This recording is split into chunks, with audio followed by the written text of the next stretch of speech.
¿sí? Que iban a llegar tarde, otros que iban a poder existir, pero que prometieron que mañana estaban pegados a tu conferencia en YouTube. Entonces, sí, bienvenido. Bueno. Entonces, vamos a dejar, porque Flor está aquí, hace la oración hoy, entonces le vamos a dejar a ella el tiempo para que nos lo ofrezca, ¿sí? Y después sigues tú. ¿Cómo es embarcador, jefe? y te quedas callado, Dios mío. Gracias, Dios, Padre mío, por todo lo que nos das. Gracias por la vida. Gracias por la salud. Gracias por ese pedacito tuyo que vive en nuestra mente y que nos ayuda a fabricar nuestra alma, nuestro verdadero yo, que es lo que va a sobrevivir cuando dejemos este mundo para ir en la búsqueda de ti. Gracias, Padre mío, porque nos permites tener un hogar, todos, un lugar donde vivir, donde habitar, comida en nuestra mesa, familiares, amigos que nos acompañan, nos cuidan. Padre mío, tenemos esta familia, esta familia que poco a poco se ha ido formando y que va creciendo y que pronto vamos a estar juntos en otros eventos. Pero nos permites el día de hoy estar aquí para escuchar a Javi, que es un placer escucharlo con su acento español, que es delicioso. Gracias, Padre mío, por estos momentos en los que nacemos, en los que vivimos, en los que nos alimentamos. Y sobre todo a partir de lo que tú nos permites saber y conocer sobre ti, sobre tu gran creación. Padre mío, te pedimos por nuestro mundo. Nuestro mundo necesita mucho tu presencia. Ayúdanos a que seamos nosotros portadores de esa voz que Jesús quería que lo fuéramos, al decirnos que lleváramos las buenas nuevas del reino hacia otros. Justamente lo que estamos haciendo en estos momentos, tratando de sembrar semillitas que esperamos florezcan en muchas mentes y en muchos corazones y con ello nuestro planeta a todos los niveles, a todos los sectores, podamos influir un poco para que verdaderamente podamos ser la familia de amor que tú quieres que nosotros seamos.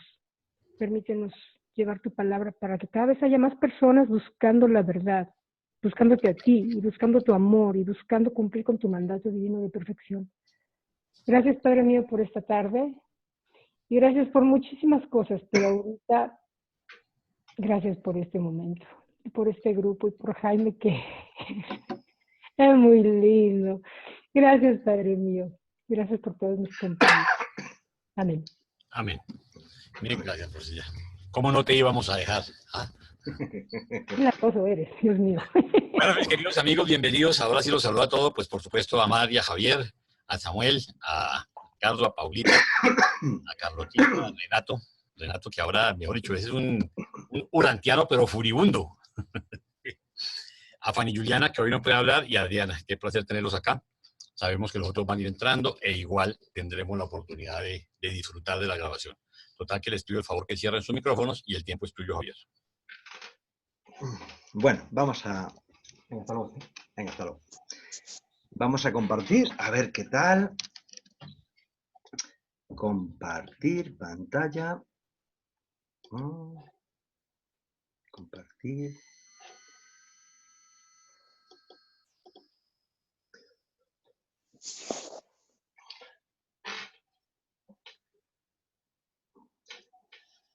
Jaime, ¿se ve ya? Sí, señor, perfecto. Se ve y se oye perfecto. Bueno, pues antes de empezar,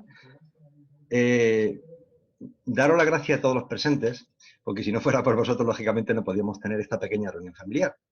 Pero también esta vez me gustaría darle la bienvenida a todos los que no están aquí presentes, a todos los que más tarde, en el tiempo, pues verán seguramente esta videograbación. Entonces también les quiero dar las gracias por participar. Lo que pasa es que en el tiempo trascendido, en esta reunión familiar de Hijo de Dios.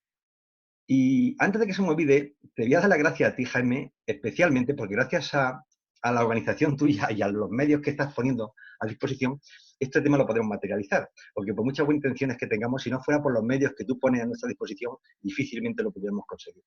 Y ya, para acabar, no se me puede olvidar mandarle un fuerte abrazo a Paulita y a Ricardo, mis amigos, por supuesto a Flor y a Ketty y Pepe, que están haciendo una labor realmente esplendorosa.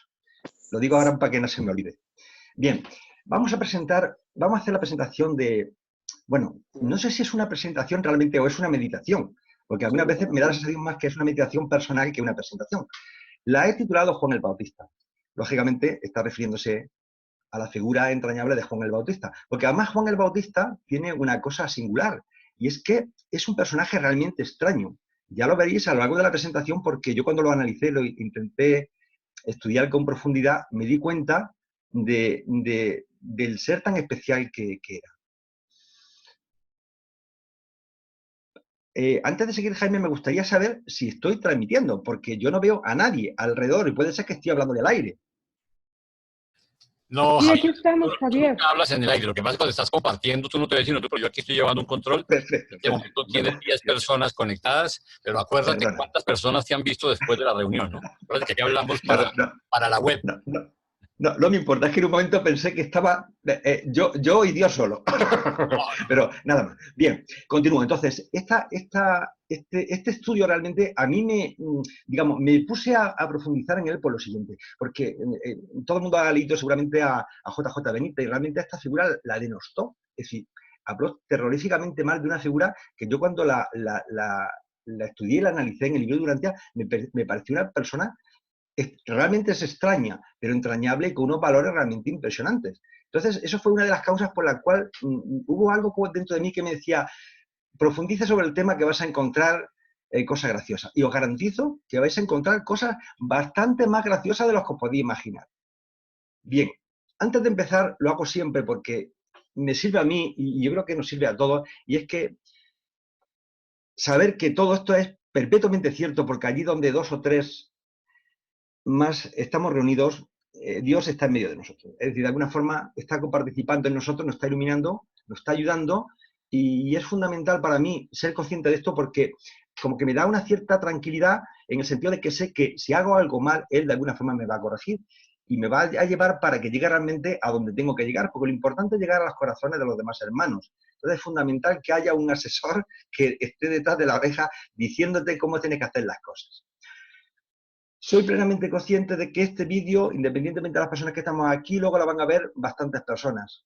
Entonces, de cara a ellos, siempre tengo que hacer leer estas pequeñas recomendaciones, que son unos minutillos, pero que es importante porque muchas veces nos encontramos con personas que es la primera vez que acceden a un vídeo de este tipo, y por lo menos que sepan, digamos, las reglas de juego que queden claras para ellas. Y solamente es decir 4 cositas. Uno, que todas las referencias del libro Durantia van a aparecer en color rojo, para que separemos lo que dice el libro Durantia de lo que son mis propias aportaciones, ¿de acuerdo? Y luego, todas las opiniones aparecidas son exclusivamente del narrador y no transcripciones literales del libro Durantia. Esto lo digo para evitar que haya transgiversaciones o que mande un mensaje erróneo, que seguramente uno lo hace con la mejor intención, pero uno puede errar.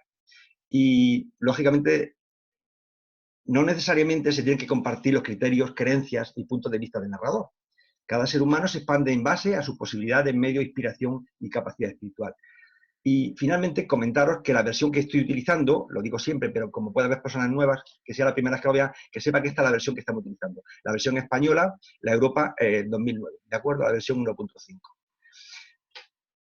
Rapidísimamente, hacer el comentario que para esta presentación, lógicamente, he utilizado imágenes existentes en Internet. La única finalidad de su utilización es para ayudar a una mejor comprensión de algunos conceptos que aparecen en el libro Durantia. Y aunque no soy propietario de estos medios multimedia, lógicamente los he cogido, que circulan libremente por la red, espero que los autores vean en este uso el patrocinio de sus trabajos y la buena fe en el uso de los mismos. Lo digo un poco como proyección a las demás personas, o que son Durantia o no son Durantia, y nos verán más adelante. Bien. Vamos a empezar con profundidad. Fijaros una cosa. Dentro del libro Durantia, básicamente en la cuarta parte, la parte dedicada un poco a la adoración de Jesús, a la vida de Jesús, hay un montón de personajes realmente atrayentes y cada una con una personalidad y una luz espectacular. No se podía mencionar pues, a David, que se encargaba del servicio de mensajería, pues a María Magdalena, a Arné, a Ganí, a Rodán de Alejandría, a los hermanos de Jesús. Los 12 apóstoles, cada uno para estudiarlo independientemente. Y, por supuesto, la figura de María y Jesús. Pero hay una figura que es la de Juan Bautista, que es realmente la más extraña de todos los personajes que aparecen en la vida de Jesús. Y es tan extraño que a mí me motivó mucho el estudiar y profundizar un poco cuál era realmente el sentido de este personaje. Y realmente, créeme que al principio no sabía exactamente qué papel jugaba en la vida de Jesús. Ya sé que era el precursor de Jesús, lo que no siempre nos han contado. Pero es que hay algo más, hay bastantes cosas más. Y las vamos viendo a lo largo de esta pequeña presentación. Mirad, para que no nos perdamos en la presentación, porque no es una presentación lineal, me explico. Es decir, la presentación lineal sería, pues que yo hablo de los padres de Juan el Bautista, la Anunciación, hablo de cómo nace, la vida que tuvo, cómo murió y las relaciones que tuvo con el bautismo de Jesús, ¿de acuerdo? Pero hay una cuarta parte, que es la primera que vamos a hablar, que nos habla la quinta revelación, sobre qué ha pasado con la figura de Juan a finales del siglo XX. Ahora mismo, ¿dónde está Juan? Bueno, pues lo vamos a analizar en primer lugar y a partir de ahí vamos a analizar un poco la evolución de la vida de Juan el Bautista y con el paralelismo con Jesús a efecto de comprender un poco realmente qué ha significado esa vida en Urantia y en la vida de Jesús. Y luego, lógicamente, al final pues daremos algunas conclusiones sobre la vida de Juan y la implicación de la vida de Jesús. Entonces, es importante comentar esto, que la estructura de la presentación no es lineal, siguiendo una flecha temporal de sucesos cronológicos, sino que incidimos y agrupamos los hechos, sucesos y situaciones relevantes y de interés con valor trascendente, incidiendo en los textos de la revelación con verdadero valor. Es decir, vais a ver que hay saltos, algunas veces hacia adelante y otras veces hacia atrás, porque lo que me interesa es a los temas de auténtico valor, no a contar la vida de Juan, que de alguna forma lo vamos a contar. Pero no es tanto la historicidad de Juan como lo que simbolizó Juan en la vida de Jesús y lo que ayudó al plan de donación de nuestro Miguel de Nevadón. Bien, leo porque la lectura me sirve como modelo para ir dando las interpretaciones. Dice, desde la época de la adoración de Miguel en vuestro mundo, la Administración General de Urantia fue confiada a un grupo especial de 24 antiguos urantianos de Jerusalén. ¿No? Antiguos urantianos, es decir, hermanos nuestros que ya murieron. Los requisitos para ser miembros de esta comisión no los conocemos, pero hemos observado que todos aquellos que han sido nombrados así han contribuido a ampliar la soberanía del Supremo en el sistema de Satán. Fijaros, todos eran por naturaleza auténticos dirigentes cuando ejercían su actividad en Urantia. Los miembros son designados para la Junta de los 24 por el gabinete de la Anaforge, apoyados por los Altísimos de Dentia, aprobados por el Centinela designado de Jerusalén y nombrados por Gabriel de Salvington de acuerdo con los mandatos de Miguel. No os preocupéis porque ese tema luego lo vamos a desglosar y lo vamos a enterar muy bien de qué estamos hablando. Las personas designadas con carácter temporal ejercen sus funciones de la misma manera plena que los miembros permanentes de esta comisión de supervisores especiales. ¿De acuerdo? Fijaros lo que dice. Estos 24 consejeros han sido reclutados entre las 8 razas de Urantia, y los últimos de este grupo fueron convocados en la época del llamamiento nominal a la resurrección efectuada por Miguel hace 1900 años. Este consejo asesor de Urantia está compuesto por los miembros siguientes. Y ahora, fijaros, estos son los miembros. Onagal, Mansat, no lo voy a leer todos, pero me voy a los últimos. Fijaros, entre esos miembros, el que está marcado con una flecha es Juan el Bautista, el precursor de la misión de Miguel en Urantia. Fijaros que en esta relación podía haber, no sé, apóstoles, José, María, no sé, y personas muy singulares en la historia, grandes filósofos. No, está Adán, Eva, Enoc, Moisés, Elías, Maquiventa Melquisedec, Juan el Bautista y un intermedio, el jefe. ¿De acuerdo? Entonces, ya de momento, fijaros en la presentación, cuando uno lee estas cosas, y vamos a ver, ¿qué tendría este señor para estar metido dentro de ese grupo de los 24, que realmente hay 16 ahora mismo, para estar nominado en esa lista que teóricamente son las luces más sobresalientes de Urantia? Con lo cual, algo importante hay detrás de la figura de Juan el Bautista que vamos a intentar descifrarla a lo largo de la presentación. ¿De acuerdo? Luego, primer punto, Juan el Bautista forma parte de uno de los 24 consejeros del Consejo Asesor de Urantia. No es nada. Dice, en el momento actual, un tal Juan, conocido por vosotros como el Bautista, preside este consejo cuando celebra sus sesiones en Jerusalén. Es decir, vamos a ver, no solamente de los 24 es uno de ellos, sino que además preside el consejo de estos 24. Es una auténtica personalidad dentro del sistema que controla nuestro planeta Tierra, Urantia. Dice, pero el jefe de oficio de este consejo es el centinela designado de Satania, el representante directivo y personal del inspector asociado de Salvington y del Ejecutivo Supremo de Ormonton. Ahora veremos un poco el tema. Los miembros de esta misma comisión de antiguos urantianos también actúan como supervisores consultivos de los otros 36 mundos del sistema aislados por la rebelión. Fijaros en estas poquitas cosas que hemos dicho, que hay 3 cosas tan importantes. Una, que forma parte de los 24 consejeros. 2, encima es el que preside ese consejo. Y 3, ese grupo de consejeros no solamente se dedica a intentar arreglar el problema de nuestra querida Urantia, sino que encima está como supervisor consultivo de los otros 36 planetas que, como nosotros, de alguna forma han caído bajo las redes de Satanás. Es realmente espectacular solamente con coger esos palacitos. Sigo más porque el tema es que dice, el cuerpo de los 24 supervisores planetarios de Jerusalén designa cada 100 años del tiempo de Urantia a uno de sus miembros para que resida en vuestro mundo y actúe como representante ejecutivo, como gobernador general residente. Este director ejecutivo fue cambiado durante la época en que se preparaban estas narraciones y el 20º gobernador en asegurar este servicio reemplazó al 19º. No os indicamos, lo leo despacito, no os indicamos el nombre del supervisor planetario actual porque el hombre mortal es muy propenso a venerar e incluso a deificar a sus compatriotas extraordinarios y a sus superiores superhumanos. Sigo, porque veréis en qué acaba esto. Dice, la soberanía original de Urantia estaba en manos del soberano del sistema de Satania. Un miembro de este consejo reside ahora permanentemente en Urantia como gobernador general residente. Y ahora, fijar lo que dice. Hace menos de 1000 años, bueno, menos de 1000 años, pues en el año 1100, por ejemplo, de nuestra época, o el año 1000. Este mismo Maquiventa Melquisedec, el antiguo sabio de Salem, estuvo presente de manera invisible en Urantia durante un periodo de 100 años, desempeñando sus funciones como gobernador general residente del planeta. Como gobernador general residente. Y si el sistema que se emplea actualmente para dirigir los asuntos planetarios continúa, deberá regresar para ocupar el mismo cargo un poco más allá de 1000 años. Es decir, de momento, Maquiventa Melquisedec hace 1000 años lo dejó el tema. Estaba un poco, pues llevando la dirección un poco de este mundo, ¿de acuerdo?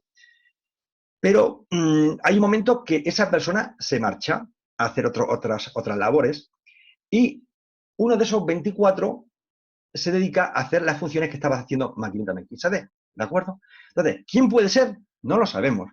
Lo que sí sabemos es que Juan el Bautista tampoco va a ser, porque estaba como de representante del grupo, ¿de acuerdo? Entonces, pensar, claro, estos son personajes, digamos, Adán, Eva, Enoch, Moisés y Elías, digamos, hasta que hubo la dispensación que se produjo en la época de Jesús. Cuando Jesús muere hay una dispensación, pero posteriormente, hasta que se presenta la quinta revelación, pasan casi 2000 años, seguramente 8 vacantes que había, seguramente pues serían cubiertas, me imagino. Pero pensar, vamos a ver, Maquiventa Melquisedec, cuando estuvo en la tierra, ¿a quién se dedicó básicamente a organizarle la vida, a intentar que siguiera un camino recto, a que creyera en Dios, en un Dios único, toda su vida? Pues acordaros que fue a Moisés. Era Abraham. Entonces, Abraham no está. Entonces, pensar que alguno de estos personajes podía ser realmente el representante que estaba aquí ahora mismo. No obstante, no nos lo dicen y esto es una pura especulación. Lo que sí es cierto es que no es Juan el Bautista ni Maquiventa Melquisedec en este momento, ¿de acuerdo? Aquí he hecho un cuadro, una pequeña distinción, y es para que lo entendáis. Fijaros, el consejo asesor, que está aquí en medio, son 24. Ahora mismo hay 16 plazas cubiertas, más 8 que se cubrirían, ¿de acuerdo? Más adelante, con personas, me imagino que relevantes. Lo importante es que este consejo asesor, está designado por la Junta del Gabinete de la Forge, está apoyado por los Altísimos, está aprobado por los centinelas designados de Jerusalén, está nombrado por el mismo Gabriel y realmente reciben el mandato de Miguel, con lo cual es un consejo realmente importante. Y este consejo está presidido por Juan el Bautista, ¿de acuerdo? Ahora, en el gobernador residente estaba Maquiventa Melquisedec, ya no está, ¿de acuerdo? Pero pensad lo siguiente, hay otros 24 supervisores planetarios que están en Jerusalén, que son los que se encargan de nombrar al gobernador general residente. Entonces, cada 100 años nombran a un gobernador general residente. Al no ser Maquiventa Melquisedec, pues imaginaos que van a ser algunas de esas grandes personalidades que forman parte de los 24. Yo me imagino que serían de los últimos, porque los primeros estuvieron casi hace 350.000 años, 300.000 años, incluso algunos más. O incluso, quién sabe, a lo mejor hay alguna persona de los últimos 2000 años que está allí. Pero vamos, cuando no han querido decir nada sería porque seguramente sería alguien que la mayoría de la humanidad lo reconocería. Bien, para entrar un poco digamos, en el mensaje de Juan el Bautista, vamos a considerar varios aspectos. Vamos a ver cuáles eran los conceptos religiosos en la época del nacimiento de Jesús, en qué se creía, cuál era la situación social y las clases sociales que había entonces, quién fueron los ancestros de Juan, realmente cuáles eran las creencias de Juan, quién era la familia de Juan y qué relación tuvo con Jesús. Vamos a ver el desarrollo de la vida de Juan. Al final vamos a llegar a una serie de conclusiones y vamos a hacer unas reflexiones sobre la figura de Juan. Bien, fijaros cuáles son los conceptos que realmente eran los conceptos que todo el mundo tenía en la época de Juan el Bautista. Dice, los judíos poseían diversas ideas sobre el libertador esperado, y cada una de estas diferentes escuelas de enseñanza mesiánica podía citar pasajes de las escrituras hebreas como pruebas de sus argumentos. De manera general, los judíos consideraban que su historia nacional empezaba con Abraham y culminaría con el Mesías y la nueva era del reino de Dios. En los siglos anteriores habían concebido a este libertador como el siervo del Señor, luego como el Hijo del Hombre, mientras que más recientemente algunos incluso habían llegado a referirse al Mesías como el Hijo de Dios. Pero sin importar que le llamara la semilla de Abraham o el Hijo de David, todos estaban de acuerdo en que tenía que ser el Mesías, el ungido. Así pues, el concepto evolucionó desde el siervo del Señor a hijo de David y de hijo del hombre a hijo de Dios. Pero básicamente lo que nos están diciendo es que en la época de Juan, en la época en que nació Jesús, en la época de la familia de Jesús, lo que se esperaba era el Mesías. Y el Mesías era un libertador político, militar, religioso. Nada que tenía que ver con los aspectos espirituales. Bien, entonces, ¿cuáles realmente eran las creencias que había en los tiempos de Juan? Bueno, Juan realmente creía en Yahvé, que era su Dios, creía en Abraham, y su mayor esperanza era la llegada del Mesías, que era el libertador. No había ningún otro escenario. Incluso la mayoría de sus apóstoles, hablo de los apóstoles de Jesús, y seguidores creyeron que Jesús era el Mesías hasta el mismo día de la gloriosa entrada de Jesús en Jerusalén o su muerte en la cruz. Es decir, prácticamente todo el mundo que en esa época, apóstoles y por supuesto Juan el Bautista y la familia tanto de Juan como de Jesús, pues creían en el Mesías y no podían concebir otro concepto que no fuera eso. Entonces pongo aquí, digo que es comprensible que Juan no abandonase la idea de que Jesús sería el Mesías, debido a la común creencia del pueblo y a la errónea interpretación de la anunciación de Isabel, su madre, y de María, prima de su madre, que fue la madre de Josué ben José. Luego ya está el tema claro cuáles eran las creencias que había en la época de Juan. Entonces, vamos a hablar un poco sobre la genealogía de Juan el Bautista y ir avanzando en el tiempo. Dice, el trabajo que Jesús realizó durante su vida en Urantia fue empezado, de hecho, por Juan el Bautista.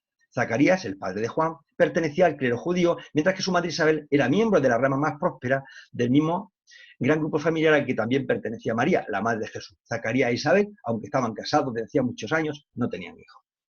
Luego ya sabemos que los padres de Juan el Bautista fue Zacarías, un señor mayor. No sé exactamente a qué se refiere como un señor mayor, porque ese concepto de señor mayor cambia, pero seguramente sería un señor mayor de, pues seguramente más de 50 años, y ella seguramente más de 40 años, Isabel, porque de hecho no podían tener hijos. Y ya la parte biológica sabemos que a partir de cierta edad, por lo menos en el tema de la mujer, pues eso es un tema que hay un número y se acaba y se acabó. Entonces, los padres de Juan el Bautista ya definimos que era Zacarías e Isabel, que además era prima de María. María era la madre de Jesús. Bien, Juan nació en la ciudad de Judá, el 25 de marzo del año 7 antes de Jesucristo. Y la anunciación de Isabel se produjo en junio del año 8 antes de Jesucristo. Bien, cuando hablamos de la visión que tuvo Isabel, fijaros lo que dice aquí. Dice, esta visión asustó mucho a Isabel, pero no habló de esta revelación a nadie, solo a su marido, hasta que conversó posteriormente con María a principios de febrero del año siguiente. Bien, ¿dónde fue realmente el lugar donde nació Juan? Bueno, dice que Juan nació en la ciudad de Judá, el 25 de marzo del año 7 a.C. La ciudad de Judá, ciudad no existe. Existe toda una zona que es de Judea, pero ciudad de Judá no existe. Lo que sí es cierto es que justo como dice en las escrituras, en los textos del libro de Urantia, la ciudad de Judá estaba como unos 6 kilómetros al oeste de Jerusalén. Bueno, justo a 6 kilómetros del oeste de Jerusalén hay una pequeña ciudad que podía ser la antigua ciudad de Judá de la que habla, que podía ser la ciudad de Ain Karen, que está a la misma distancia al oeste de Jerusalén, donde actualmente está la iglesia de San Juan el Bautista. Os he puesto un mapita un poco para que veáis un poco dentro de un mapita, pues más o menos dónde estaría. Jerusalén está marcado, lo que está marcado con la X sería la ciudad de Judá, y a la derecha, a 6 kilómetros, está la ciudad de Jerusalén. Me imagino que esos 6 kilómetros estarían contados justo desde el templo de Jerusalén, porque la ciudad de Jerusalén es actualmente mirando. Entonces, contando desde el centro, considerando el kilómetro cero, el templo de Jerusalén, 6 kilómetros, aparece esta ciudad de Ain Karen. De cuando en cuando voy a ir poniendo gráficos para que no nos perdamos, ¿de acuerdo? Entonces, fijaros, la anunciación de Isabel se produce en junio del año -8, ¿vale? 8 años antes de Jesucristo. Voy a utilizar esa terminología que es más fácil. Cuando tiene la anunciación, a los 9 meses, el 25 de marzo del año -7, es cuando Juan el Bautista, llamado el Bautista, nace. El 25 de marzo. Yo aquí he puesto un paralelismo para que veáis que Jesús nació el 21 de agosto del año -7. Prácticamente algo menos de 5 meses. Es la diferencia. Es decir, Juan era un poquito más mayor que Jesús, pero unos poquitos meses nada más. Esto es un poco el visto de cuando en cuando para que no nos perdamos en el tiempo. Bien, antes de empezar a meterme en batalla, quiero que entendáis este gráfico. Es muy sencillo, fijaros. Empiezo aquí por la izquierda, mirad. Hablo del casamiento. María y José se casan en marzo del año -8, ¿de acuerdo? En marzo del año -8 se casa María y José.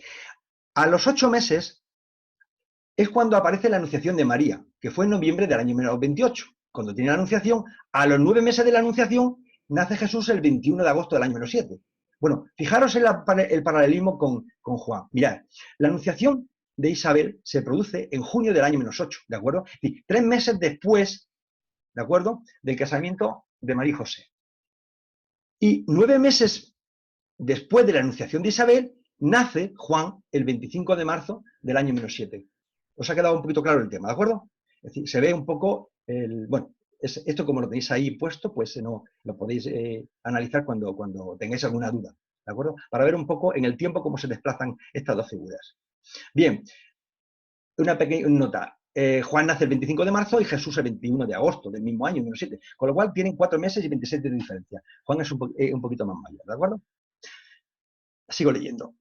Que esta es la aparición a Isabel. Y vamos a analizar un poco el tema. Dice, a finales del mes de junio del año 8 antes de Jesucristo, del año -8, unos 3 meses después de que se casaran José y María, Gabriel se apareció a Isabel. Gabriel, el lugarteniente además. Un día al mediodía, de la misma forma que más tarde hizo conocer su presencia a María. Y Gabriel dijo, y lo leo porque es importante, mientras tu marido Zacarías oficia ante el altar en Jerusalén, y mientras el pueblo reunido ruega por la llegada de un libertador, yo, Gabriel, he venido para anunciarte que pronto darás a luz un hijo que será el precursor de este maestro divino. Llamarás a tu hijo Juan. Crecerá consagrado al Señor tu Dios, y cuando llegue a la madurez, alegrará tu corazón porque llevarás muchas almas hacia Dios y proclamará también la venida del sanador de almas de tu pueblo y libertador espiritual de toda la humanidad. Tu parienta María será la madre de este hijo de la promesa y también me apareceré a ella. Esto lo dejo ahí para que analicemos lo que pasa ahora. Mirad, ¿cuáles son las reflexiones que aparecen sobre la aparición a Isabel? De la presentación de Gabriel, que es el lugarteniente de Miguel, la brillante estrella, se desprende que, primeramente, no se le pidió consentimiento a Isabel ni Zacarías. Es decir, vamos a ver, Gabriel vino y dijo, va a pasar esto y esto va a pasar. Y no le dijo, oye, va a pasar esto, pero vosotros estáis de acuerdo, me dais el ok, aceptáis el plan. No, te llegó y se acabó. Así son como son las cosas, y por lo menos es como aparece en el texto. Y luego, otra cosa importante, Zacarías se convence, claro, cuando Isabel le cuenta la película, que se le ha parecido, pues es que él no entiende nada. Entonces, realmente se llega un poco a tranquilizar porque dice que tiene un sueño impresionante, ¿de acuerdo? Y luego, lo que yo observo de aquí es que realmente se ejecutó una instrucción divina en base a los planes de Miguel. Si Miguel se vino a encarnar, planificó algo que vamos a intentar descubrir, que es lo que es mandar a alguien por delante, que fue Juan, y realmente ordenó que se cumpliera y así se hizo. Pero vamos, orden y mando. Y luego una cosa importante. Juan fue una nueva personalidad, pero en una encarnación. Vamos a ver. A lo largo de los textos aparece que si Juan era la encarnación de Elías y mucha historia. ¿Os acordáis que cuando vimos los 24 asesores de Urantia, Elías era uno de ellos y Juan era otro? Eran dos personalidades independientes. Luego, Juan fue creado, igual que fuimos creados cualquiera de nosotros, en un momento que nació en la tierra. El Padre le da una personalidad y, lógicamente, esa persona vino al mundo, pero en ningún momento se puede pensar que Juan fuera en la encarnación de nadie. Y lo que está clarísimo es que Miguel de Nevadón debía conocer el futuro y el proyecto de Juan antes de su propia creación. Es decir, seguramente Jesús cuando estaba en la tierra no lo conocía, fue tomando conciencia de su divinidad a lo largo de pasar el tiempo. Pero cuando él era Miguel, cuando estaba liderando este universo local, cuando de alguna forma planifica su encarnación, por delante empieza a hacer una serie de trabajos y realmente hay una personalidad excepcional, y digo excepcional, que es la de Juan el Bautista. Una personalidad nueva, creada, que apareció 4 meses, casi 5 meses antes que en la Tierra. Pero tal cual te lo digo, porque no es ninguna... el caso de Jesús es una encarnación, lógicamente, pero es que Juan fue una persona, pues como podéis ser, pues cualquiera de vosotros. Es muy especial, y de hecho tuvo un proyecto realmente complejo que realizar. Bien, vamos a continuar. Y sin embargo, Isabel guardó durante 5 meses su secreto incluso a su marido. Cuando le contó la historia de la visita de Gabriel, Zacarías permaneció muy escéptico y dudó de toda la experiencia durante semanas, consintiendo solamente en creer a medias en la vista de Gabriel a su esposa, hasta que ya no pudo dudar de que estaba esperando un hijo. Claro, eso de luego es una prueba irrefutable. Si llegó, ya se queda, empieza a crecer la barriguilla, pues lógicamente estaba eso. En ese momento no es que quería a su mujer, es que las pruebas eran bastante. Dice, Zacarías estaba extraordinariamente perplejo ante la próxima maternidad de Isabel. No me extraña. Es decir, yo creo que Isabel le podía contar lo que quisiera y él pues la escucharía con amor y con cariño, y alguna vez pensando que había fumado aquella noche, pero claro, cuando ya se aproximó y la barriguilla iba creciendo, ya se aproximaba la maternidad de Isabel, esto era clarísimo. Pero no puso en duda la integridad de su mujer a pesar de su propia edad avanzada. No fue hasta unos 6 semanas antes del nacimiento de Juan, cuando Zacarías, a consecuencia de un sueño impresionante, se convenció por completo de que Isabel iba a ser la madre de un hijo del destino, el encargado de preparar el camino para la venida del Mesías. Ya la llegada, también es un poco extraña, la llegada de Juan el Bautista. Lo vamos a analizar poco a poco. Sigo leyendo. Juan el Bautista nació el 25 de marzo del año 7 a.C. Dice, según la promesa que Gabriel le había hecho a Isabel en junio del año anterior. Durante 5 meses Isabel guardó en secreto la visita de Gabriel. Cuando se lo dijo a su marido Zacarías, este se quedó muy preocupado y solo creyó plenamente en su relato después de tener un sueño insólito. Aquí uno lo llama insólito y el otro llamaba impresionante. Pero vamos, unas 6 semanas antes del nacimiento de Juan. Aparte de la vida de Gabriel, aparte de la visita de Gabriel a Isabel y del sueño de Zacarías, y lo he subrayado porque esto tiene bemoles. Dice, no hubo nada extraño ni sobrenatural en la relación con el nacimiento de Juan el Bautista. Vamos a ver. Lógicamente, claro, aquí hay que pensar, estos seres espirituales, estas deidades que nos están pasando esta información, yo no sé qué entienden por algo sobrenatural. Claro, en el tema de Jesús era sobrenatural. Es que Jesús era la encarnación, era el dueño y señor del universo, del universo local de Nevadón, que se encarna en un ser humano. Lógicamente era algo súper sobrenatural. Pero el caso de Juan, claro, como no fue eso, que no fue una personalidad que se encarnó, pues entonces no hubo nada sobrenatural. Pero fijaros, yo me pregunto, ¿no hubo nada extraño? Primeramente, un matrimonio mayor concibe un hijo. ¿De acuerdo? Y un matrimonio mayor, es decir, algo tuvieron que hacer a nivel biológico, no sé, o médico, para que dos personas muy mayores pues, pudieran concebir un hijo. No podían tener hijos. Y además, como no podían, tuvieron ese y solamente ese. Además, para anunciárselo, no creas que viene el serafín de turno. No. Viene el propio Gabriel a comentarle la historia y a decirle lo que se va a ejecutar. No me digáis que tampoco es especial. Y además, que es una cosa que no digo Andrés, se le impone el nombre de Juan. Pues ¿por qué no Andrés o Federico o Miriam o no sé? ¿Por qué Juan? Bueno, son cosas que uno no entiende. ¿Y por qué el propio Gabriel se preocupa de que Juan el Bautista se tiene que llamar Juan? ¿Sabes?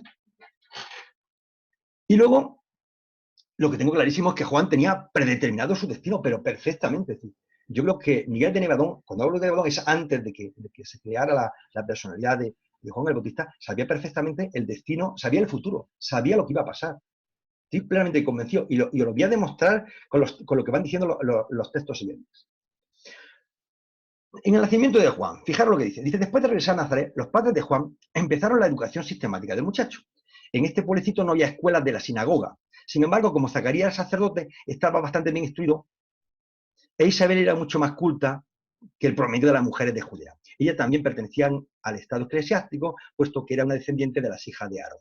Como Juan era hijo único, sus padres consagraron mucho tiempo a su educación mental y espiritual. Zacarías solo tenía cortos periodos de servicio en el templo de Jerusalén, de manera que dedicó una gran parte de su tiempo a instruir a su hijo. Lógicamente, en la ciudad de Judá no había ninguna sinagoga, estaba a 6 kilómetros de Jerusalén, y lo que hacía el bueno de Zacarías es que cada día, o cada 2 días, o cada 3 días, pues hacía sus 6 kilómetros de ida y sus 6 kilómetros de vuelta, estaba en la sinagoga de Jerusalén, y bueno, pues por eso tenía una pequeña paguita de los días que iba a trabajar allí, ¿de acuerdo?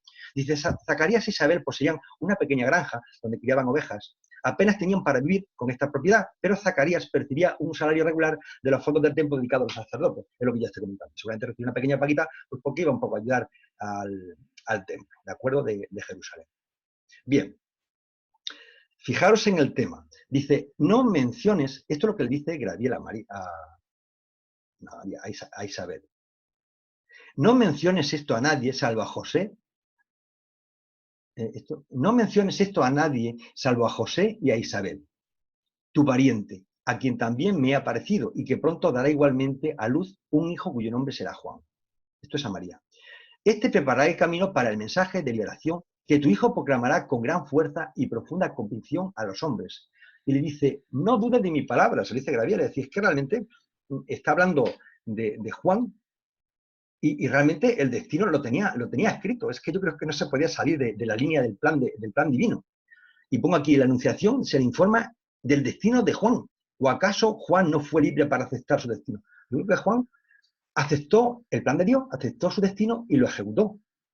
Y yo no sé si en algún momento se cuestionó que iba a hacer eso o que no lo iba a hacer. Vosotros poneros en el pellejo de Juan. Imaginaos que cuando vais creciendo, vuestro padre es muy religioso, vuestra madre también, pero tu madre, que te quiere mucho, porque eres hijo único, te dijo, mío, es que tú vas a ser el precursor del Mesías.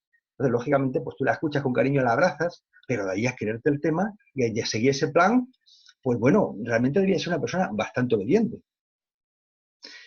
Vamos a ir avanzando. Dice, el octavo día, Juan fue circuncidado de acuerdo con las costumbres judías. Y tras día y año tras año creció como un niño normal en el pueblecito conocido en aquella época con el nombre de Ciudad de Judá, a unos 6 kilómetros al oeste de Jerusalén. He puesto otro mapito, pero realmente se repite con el que ya había puesto anteriormente. Como hice varias modificaciones, al final me pareció el otro más claro y al final este se me olvidó de borrarlo. Bien, continuamos. ¿Qué supone Juan con respecto a la llegada del Mesías? Dice, al segundo día del nacimiento de Jesús, María envió un mensajero a Isabel indicándole que su hijo había nacido. Y ésta le respondió invitando a José a que subiera a Jerusalén para hablar con Zacarías de todos sus asuntos. A la semana siguiente, José fue a Jerusalén para conversar con Zacarías. Tanto Zacarías como Isabel habían llegado al sincero convencimiento de que Jesús estaba destinado a ser en verdad el libertador de los judíos, el Mesías, repito, el Mesías, y que su hijo, Juan, sería el jefe de sus ayudantes, el brazo derecho de su destino. Está clarísimo. Como María compartía las mismas ideas, no fue difícil convencer a José para que se quedaran en Belén, la ciudad de David, con objeto de que cuando Jesús creciera pudieran ocupar el trono de todo Israel como sucesor de David. Luego, fijaros ya, tanto María como Isabel lo que tienen en la cabeza. Está clarísimo. Juan el Bautista, igual que Jesús, vamos al principio, que en el caso de Jesús iba a ser el Mesías, y en el caso de Juan, pues iba a ser el precursor del Mesías.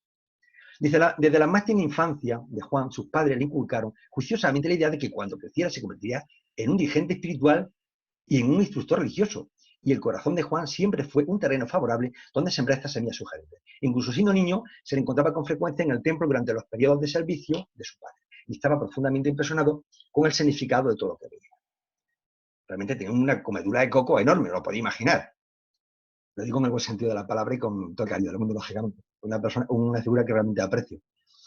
Vamos a ver cuándo son los primeros contactos entre Juan y Jesús. Y a ver lo que empieza a pasar. Dice, antes de que Jesús cumpliera los 6 años de edad, a principios del verano del año 1, antes de Jesucristo, Zacarías, Isabel y su hijo Juan vinieron a visitar a la familia de Nazaret. Jesús y Juan disfrutaron mucho durante esta visita, la primera que podían recordar. Aunque los visitantes solo pudieron quedarse unos días, los padres hablaron de muchas cosas, incluyendo los planes para el futuro de sus hijos. Mientras que estaban ocupados en esto, los chicos jugaban en la azotea de la casa con trozos de madera, en la arena, y se divertían juntos de otras muchas maneras como hacen los niños. No había escuela donde Juan pudiera graduarse a la edad de 14 años, pero sus padres habían elegido este año como el más apropiado para que pronunciara sus votos oficiales de Nazaret. En consecuencia, Zacarías e Isabel llevaron a su hijo a En-Gedi, cerca del Mar Muerto. Esta era la sede de la hermandad nazarena en el sur, y es allí donde el muchacho fue debidamente admitido en esta orden de manera solemne y para toda la vida. Vamos a ver, fijaros con la edad que tenía este chaval, 14 años, te lo cogen y te llevan a un lugar que está en el desierto, al lado del mar, a una comunidad de religiosos que son medio ascetas, para que él, bueno, me imagino que se espiritualizara, si fuera preparando internamente. No sé lo que podían pensar, porque el único mensaje que tenían era que iba a ser el precursor del Mesías y sus padres pues seguirían pues, sobre todo los ritos de Abraham, de todas las enseñanzas que, bueno, pues practicaban en aquel tiempo. ¿De acuerdo?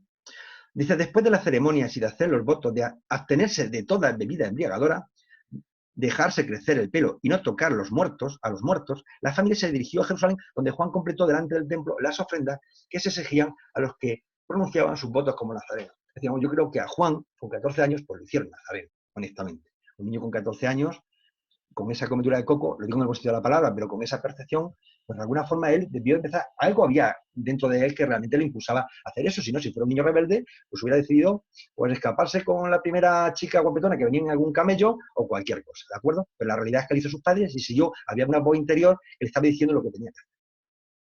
Bien, fijaros, quiero un poco que situaros en el mapa. En Gedi está en la mitad del marecillo, ¿lo veis? ¿De acuerdo? Está hecho un circulito hacia alrededor para que lo veáis. Es una zona, es visitable actualmente y se puede ver, y vamos, es un lugar casi de culto dentro del mundo cristiano y católico, ¿de acuerdo? Bien. Dice, a los 16 años, dice, debido a unas lecturas acerca de Elías, Juan se quedó muy impresionado con el profeta del Monte Carmelo y decidió adoptar su manera de vestir. A partir de aquel día, Juan llevó siempre unas prendas de vestir cubiertas de pelo con un cinturón de cuero. A los 16 años ya medía más de 1,80 m y casi había alcanzado su pleno desarrollo. Con sus cabellos sueltos y su manera peculiar de vestir, resultaba en verdad un joven pintoresco. Es decir, hasta las mismas personas que han redactado esto, realmente es singular como lo expresa. Dice, sus padres esperaban grandes cosas de su único descendiente, un hijo de la promesa y nazareno para toda la vida. Luego, fijaros el planteamiento, es decir, ya con 16 años, un señor de 1,80 m, que no se corta el pelo, que no se lavaban, que iban cubiertos con trajes de piel y con un cinturón, con una cuerda o con tal, y que vivían ahí entre los animales y todo el día dedicado un poco, no sé, a la meditación y a la vida ascética, con lo cual es llamativo, realmente es llamativo. Entonces aquí me empiezo a hacer varias reflexiones. La primera es, por supuesto que para Juan el Bautista hubo un plan que además lo ejecutó. Se equivocó al final en varias cosas, pero realmente hizo lo que su ajustador interno le debió de decir. Entonces, mi pregunta es, ¿realmente existe un plan para cada ser humano? Estoy convencido que cada uno, nuestro Padre paradisíaco, o a través de Miguel de Nevadón, tenemos asignado un plan en nuestra vida. Y que yo estoy convencido, igual que Juan tenía un plan que tenía que ejecutar, cada uno de nosotros tenemos un plan que tenemos que ejecutar. Y entonces mi pregunta es, ¿hacer la voluntad de Dios es seguir un plan divino individual? Estoy plenamente convencido, cada vez me empiezo a dar más cuenta de que realmente hacer la voluntad de Dios es realmente seguir el plan que me tienen asignado. Y cuando me salgo de ese plan es cuando empiezo a tener problemas. Me hago la siguiente pregunta, ¿podemos ser felices si nos apartamos del plan divino individual? No sé, está libre albedrío. No quiero entrar en mayor profundidades, son preguntas que me hago, que os hago a vosotros por si lo queréis replantear. Y luego, ¿cómo nos afecta cumplir el plan divino en base a nuestro libre albedrío? Bueno, pues son preguntas que la contestación ya es compleja. Tampoco quiero contestar yo todas las preguntas porque primeramente no las tengo ni siquiera yo claro. Ya me gustaría tenerlas. Vamos a continuar con Juan. El segundo contacto que tuvo con Jesús. Dice, Jesús y Juan tuvieron varias conversaciones a solas y hablaron de algunos asuntos muy íntimos y personales.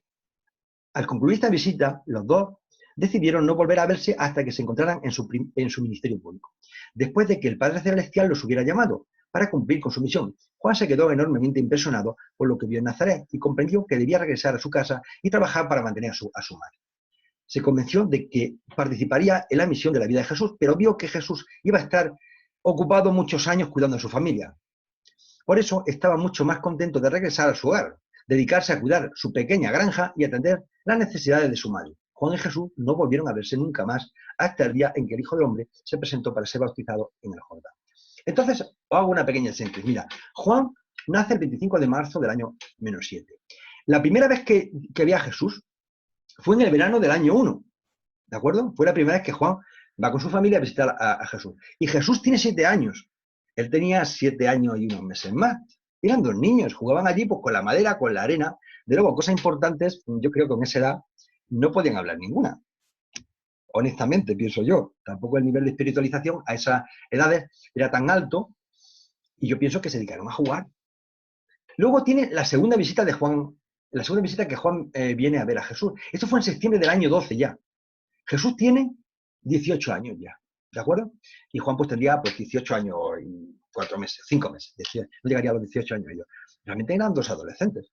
No sé qué cosas importantes tenían que hablar. Seguramente se hablarían entre ellos en que Jesús le dijo, es que mi madre me ha dicho que yo voy a ser el Mesías. Y Juan diría, pues es que a mí la mía me ha dicho pues que yo voy a ser el lugarteniente tuyo o del Mesías. Con lo cual vamos a prepararnos a ver cómo tenemos que organizar el tema este. De momento habrá que echar a los romanos y habrá que cambiar muchas cosas, me imagino, porque es que con 18 años, pues no sé, me pongo en el pellejo de ellos. Dice, después de una enfermedad que duró varios meses, Zacarías murió en julio del año 11. Cuando Juan acababa de cumplir los 18 años, fue un momento de gran desconcierto para Juan, pues el voto nazareno prohibía el contacto con los muertos, incluidos con los de su propia familia. Aunque Juan había procurado cumplir con las restricciones de su voto respecto a la contaminación con los muertos, no estaba seguro de haberse sometido totalmente a los requisitos de la orden nazarena. Por esta razón, después del entierro de su padre, fue a Jerusalén y en el rincón nazareno del atrio de la mujer ofreció los sacrificios requeridos para su purificación. Con lo cual, el pobre hombre con 18 años se le muere su padre, tuvo una vida bastante acerosa, es decir, eran pobres, tenían esas cuantas ovejitas, vivían de una forma muy sencilla, el único que aportaba dinero en casa era Zacarías, pues con el poco dinero que le daban del templo y con las 4 ovejitas que tenían, con lo cual se le muere el padre, se queda con su madre viuda, que realmente no tendrían nada más que para comer y no todos los días, y ese era el futuro que tenía Juan. Es decir, vamos, ante esa situación, pasarte por la cabeza que vas a ser el lugarteniente del Mesías, que va a salvar al pueblo judío de los romanos, me imagino que es mucha imaginación para esos chicos con esas edades, con 18 años. Dice, en septiembre Isabel y Juan vinieron a visitar a la familia de Nazaret. Juan, que había perdido a su padre, se proponía regresar a las colinas de Judea para dedicarse a la agricultura y a la cría de ovejas, a menos que Jesús le aconsejara quedarse en Nazaret para dedicarse a la carpintería o a cualquier otro oficio. Juan y su madre no sabían que la familia de Nazaret estaba prácticamente sin dinero. Si es que aquí era San Mar y San Peor.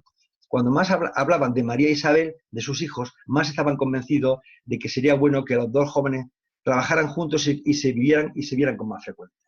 La ilusión de la madre nunca desaparece, pero fijaros la situación económica y familiar. Jesús ya había perdido al padre, creo, en ese momento, un montón de hermanos, y su primo, pues solamente tenía su madre, era viuda y tal, y encima estaban a verla venir. Bueno, vamos a ir siguiendo un poco para que nunca perdamos el tema. La anunciación de Isabel fue en junio del año -8, Juan nace el 25 de marzo y Zacarías muere en julio del año 12. Luego Juan tiene 18 años, ¿de acuerdo? Esto lo voy poniendo siempre, lo voy ampliando para ir recordando en el tiempo de cómo van avanzando los sucesos, ¿de acuerdo? La vida en el desierto. Juan e Isabel regresaron a su hogar y empezaron a hacer planes para el futuro. Cuando Juan se negaba a aceptar la renta del sacerdote que le correspondía de los fondos del templo, al cabo de 2 años lo había perdido todo menos su casa. Así pues, decidieron dirigirse hacia el sur con su rebaño de ovejas. En consecuencia, Juan se trasladó a Hebrón el verano en que cumplió los 20 años. Cuidó de sus ovejas en el llamado desierto de Judea, cerca de un arroyo que era tributario de un torrente mayor, que desembocaba en el Mar Muerto a la altura de Engedi. La colonia de Engedi incluía no solamente a los nazarenos consagrados de por vida o por un periodo determinado, sino también a otros numerosos pastores ascéticos que se congregaban en esta región con sus rebaños y fraternizaban con la hermandad de los nazarenos. Vivían de la cría de las ovejas y de las donaciones que los ricos judíos hacían a la orden. Aquí os resalto el tema que además en Engedi, además de estar los nazarenos, había otro grupo de gente que no eran nazarenos, pero que, como dice aquí, pues también eran pastores ascéticos, ¿de acuerdo? Numerosos pastores ascéticos, ¿de acuerdo? Es que esto nos va a traer a colación luego otra historia.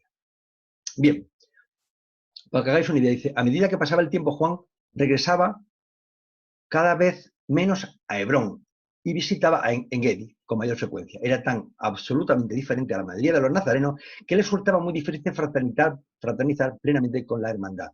Pero tenía un gran afecto por Abner, el jefe y dirigente reconocido de la colonia de Engedi. De hecho, Abner tuvo luego una importancia enorme en la confección de los grupos de seguidores de Jesús y del apostolado, ¿no? Esta es la zona, he puesto una fotografía aérea de la zona esta en Engedi, en el desierto, para que veáis un poco cómo era el entorno. En aquella época realmente no hacía tanto calor como ahora, era una zona mucho más poblada y con más árboles, pero no obstante era bastante árida. Dice, a lo largo del valle de este pequeño arroyo, Juan construyó no menos de una docena de refugios de piedra y de corrales para la noche, a base de piedras apiladas, en las cuales podía vigilar y proteger sus rebaños de ovejas y cabras. La vida de pastor le dejaba mucho tiempo para pensar, ya te digo. Hablaba mucho con Ezda, un niño huérfano de Bethsur, a quien en cierto modo había adoptado, y que cuidaba de los rebaños cuando Juan iba a Hebrón para ver a su madre y vender ovejas. Y también cuando bajaba en Engedi para los oficios del sábado. Juan y el muchacho vivían de manera muy simple, alimentándose de carne de cordero, leche de cabra, miel silvestre y las langostas comestibles de esta región. Esta dieta habitual la contemplaba con las provisiones que traía, las completaban con las provisiones que traían de Hebrón y Engedi de vez en cuando. Por lo cual la vida, era una vida en el campo prácticamente rozando la miseria.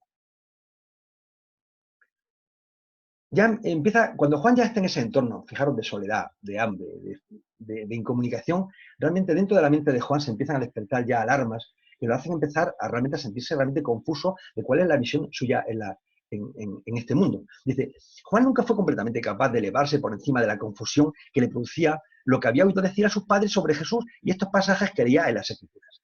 Dice, en el libro de Daniel leía, tuve una visión nocturna y contemplé a alguien semejante al Hijo del Hombre que venían con las nubes del cielo y le entregaron un dominio, la gloria y un reino. Pero estas palabras del profeta no concordaban con lo que sus padres le habían enseñado. Su conversación con Jesús cuando fue a visitarlo a la edad de 18 años tampoco se correspondía con estas declaraciones de las Escrituras.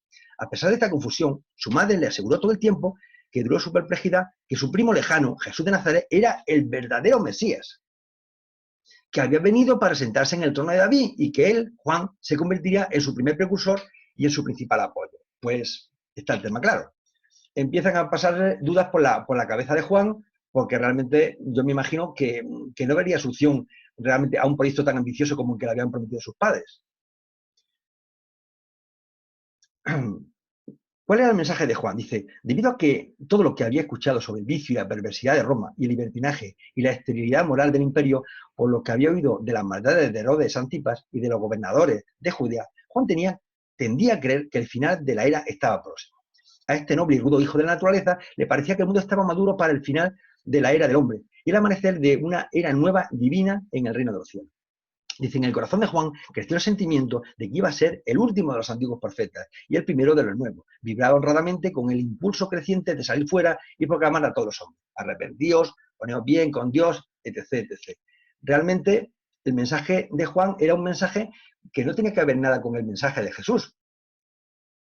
Conforme él está en el desierto, en la soledad, mal viviendo, mal comiendo, resulta que ya encima viene y se muere su madre.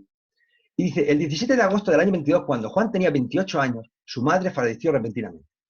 Como los amigos de Isabel conocían las restricciones nazarenas respecto al contacto de los muertos, incluidos los de la propia familia, hicieron todos los arreglos para el entierro de Isabel antes de mandar a buscar a Juan. Cuando recibió la noticia de la muerte de su madre, Juan ordenó a Ezra que llevara su rebaño a Engedi y partió para Hebrón. Al regresar a Engedi, después del funeral de su madre, donó su rebaño a la hermandad y se apartó del mundo exterior durante una temporada para ayunar y orar. Juan solo conocía los métodos antiguos para acercarse a la divinidad, solo conocía las historias de Elías, Samuel y David. Elías era su ideal como profeta. Elías era el primer educador de Israel que fue considerado como un profeta. Y Juan quería sinceramente que él mismo sería el último de este largo e ilustre linaje de mensajeros del cielo. Luego ya llegamos al punto de que ya no tiene ni padre ni madre. Siguiendo el tema, Zacarías muere en julio del año 12, que Juan tenía 18 años. Isabel muere el 17 de agosto del año 22. Juan tiene 28 años. Desde luego, vaya 28 años duros, duros, duros. Realmente la fe que él tenía es admirable, porque en cualquiera en esa circunstancia hubiera perdido, vamos, la fe y todo. Dice, Juan vivió en Engedi durante 2 años y medio y persuadió a la mayoría de la hermandad de que se acercaba el fin de la era, de que el reino de los cielos estaba a punto de aparecer. Todas sus primeras enseñanzas estaban basadas en la idea y el concepto corriente que tenían los judíos de un Mesías prometido de la nación judía para liberarla de la dominación de sus gobernantes gentiles. Esto era básicamente lo que estaba transmitiendo. Estaba preparando el camino, la llegada del Mesías. Pero ¿cuál era realmente la filosofía que tenía Juan? En el fondo realmente luego era bastante más profundo. Dice, fue la influencia de Elías la que hizo que Juan adoptara su método de ataque directo y áspero contra los pecados y los vicios de sus contemporáneos.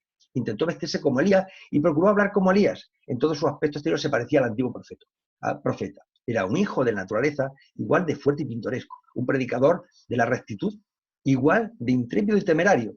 De luego en temerario fue, y así le fue. Juan no era analfabeto, conocía bien las sagradas escrituras judías, pero tenía poca cultura. Era un pensador de ideas claras, un orador poderoso y un acusador ardiente. No se puede decir que fuera un ejemplo para su época, pero sí era una censura elocuente. Realmente Juan, de hecho ya no nos vamos a adelantar, pero ya sabéis la causa por la que murió, por la que le cortaron la cabeza, y es porque se metió en política, pero en política de meterse un poco en la censura de los temas que pasaban dentro de la familia, ¿no? De Herodías y demás. Para comprender el mensaje de Juan hay que tener en cuenta el estado del pueblo judío en el momento en que apareció en escena. Durante cerca de 100 años todo Israel se había encontrado en un laberinto. No acertaban a explicar su continuo sometimiento a los soberanos gentiles. no había enseñado a Moisés que la rectitud siempre era recompensada con prosperidad y el poder. ¿Acaso no era el pueblo elegido de Dios? ¿Por qué el trono de David estaba abandonado y vacante? A la luz de la doctrina mosaica y de los preceptos de los profetas, a los judíos les resultaba difícil explicar su prolongada afición nacional.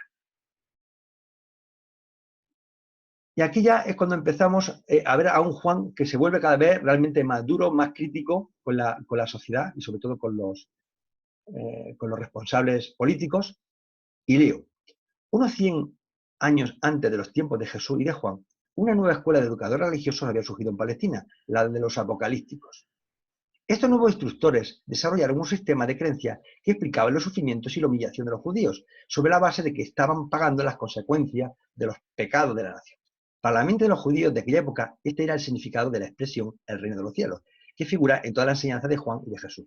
Para los judíos de Palestina, la frase el reino de los cielos solo tiene un significado, un estado absolutamente justo en el que Dios, el Mesías, gobernaría las naciones de la tierra. En el fondo, lo que estaban esperando los judíos era un Mesías, y aquí he puesto unas imágenes, unas actuales y otras no tan actuales, que es lo que pretendían que fuera Israel. El trabajo de este predicador nazareno contenía además una característica nueva. Bautizaba a cada uno de sus creyentes en el Jordán para la remisión de los pecados. Aunque el bautismo no era una ceremonia nueva para los judíos, nunca habían visto emplearlo como Juan lo hacía ahora. Durante mucho tiempo habían tenido la costumbre de bautizar así a los prosélitos gentiles para admitirlos en la comunidad del patio exterior del templo, pero nunca se había pedido a los mismos judíos que se sometieran al bautismo de arrepentimiento. Solo transcurrieron 15 meses entre el momento en que Juan empezó a predicar y a bautizar, y su arresto y encarcelamiento a instigación de Herodes Antipas. Pero en este corto periodo de tiempo, Juan bautizó a más de 100.000 penitentes. El número es espectacular. Entonces uno se da cuenta que realmente este hombre, aunque lo estamos analizando de una forma así rápida, pero realmente contactaba con muchas personas sencillas, y si llegó a bautizar a más de 100.000 penitentes, realmente... Vamos, solamente el trabajo de bautizarlos ya exige tiempo. Si encima hablaba con ellos, les intentaba explicar y animarlo de la venida del Mesías, hizo una labor realmente compleja y completa. Dice, claro, a Juan le preguntaban quién era él, qué hacía por allí, porque ni siquiera Juan sabía exactamente qué estaba haciendo allí. Él conocía, por lo que le había dicho su madre, que iba a ser el precursor del Mesías, pero es que nada más. Entonces, en mayo de este año, mientras que aún se demoraba en el vado de Betania, los sacerdotes y los levitas enviaron una delegación para preguntar a Juan si pretendía ser el Mesías. Oye, ¿tú eres el Mesías? Y en virtud de qué autoridad predicaba. Juan respondió a estos interrogadores diciendo, y ya decía vuestro jefe que habéis oído la voz de aquel que clama en el desierto.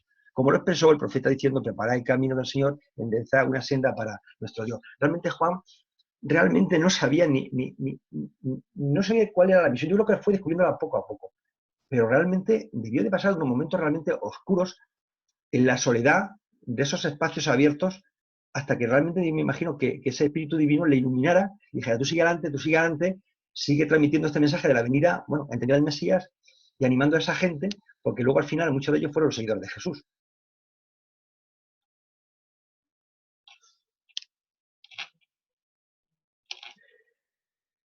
Bien, esto fue una de las causas que le perdió a Juan. Dice, Juan era un predicador heroico, pero carente de tacto. Un día que estaba predicando y bautizando en la orilla occidental del Jordán, un grupo de fariseos y cierto número de saduceos se adelantaron y se presentaron para ser bautizados. Antes de conducirlos hasta el agua, Juan se dirigió a ellos como un grupo diciendo, ¿quién os ha avisado para que huyáis de la ira venidera? Como las víboras ante el fuego, yo bautizaré, pero os advierto que tenéis que producir los frutos dignos de un arrepentimiento sincero si queréis recibir la remisión de vuestros pecados. No me digáis que Abraham es vuestro padre. Os declaro que de estas 12 piedras que están ante vosotros, Dios es capaz de hacer surgir unos hijos dignos de Abraham. El hacha ya está puesta en las raíces mismas de los árboles. Todo árbol que no dé buen fruto está destinado a ser cortado y echado al fuego. Desde luego, con ese mensaje, desde luego se tenía que ganar muy pocos amigos. Y luego la predicación confusa que tenía Juan. Que Juan tenía todavía ideas confusas sobre el reino venidero y su rey. Cuando más predicaba, más confuso se sentía. Pero esta incertidumbre intelectual sobre la naturaleza del reino venidero nunca disminuyó en lo más mínimo su convencimiento de que la aparición inmediata del reino era indudable. Juan podía estar confuso en su mente, pero nunca en su espíritu.